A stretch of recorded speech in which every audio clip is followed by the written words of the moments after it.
Évangile de Jésus-Christ selon saint Luc. L'un des malfaiteurs, suspendu à la croix, l'injuriait. N'es-tu pas le Messie? Sauve-toi toi-même et nous avec. Mais l'autre lui fit de vifs reproches. Tu n'as donc aucune crainte de Dieu? Tu es pourtant un condamné, toi aussi. Et puis, pour nous, c'est juste.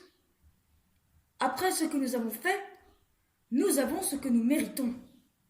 Mais lui, il n'a rien fait de mal. Et il disait: Jésus, souviens-toi de moi quand tu viendras inaugurer ton règne. Jésus lui répondit: Amen, je te le déclare. Aujourd'hui, avec moi, tu seras dans le paradis. Un larron, c'est un voleur. Il fait du mal aux autres. Et c'est pour ça que, au temps de Jésus, il mettait sur la croix. Dans cette partie d'évangile, il y a deux larrons, un mauvais et un bon. Le mauvais larron décide de rester comme il était pendant toute sa vie. Il se moque de Jésus et l'injure. Le bon larron, lui, décide de changer son cœur. Il reconnaît sa faute. Il a confiance en Jésus. Jésus entend que le bon larron veut changer. Il lui pardonne pour ses fautes. Il l'emmène, le jour même, avec lui au paradis.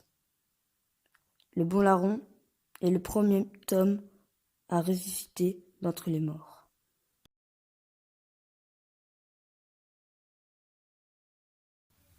Seigneur Jésus, tu aimes chaque personne et tu ne désespères jamais d'être aimé en retour, même de ceux qui s'obstinent à faire le mal. Nous te prions pour toutes les personnes qui ont du mal à pardonner et à aimer. Garde toujours vivant dans notre cœur que le mal n'a pas le dernier mot. Avec toi, nous nous tournons vers notre Père. Notre Père, que ta volonté soit faite sur la terre comme au ciel.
Pendant très longtemps, je n'ai pas trop aimé la croix et les images de la croix de Jésus.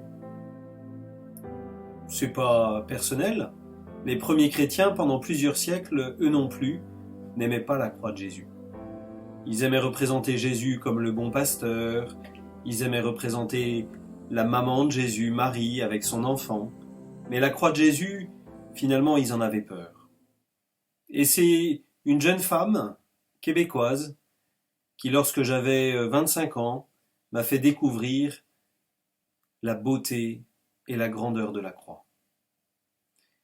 La beauté et la grandeur de la croix, nous pouvons la découvrir dans plusieurs aspects.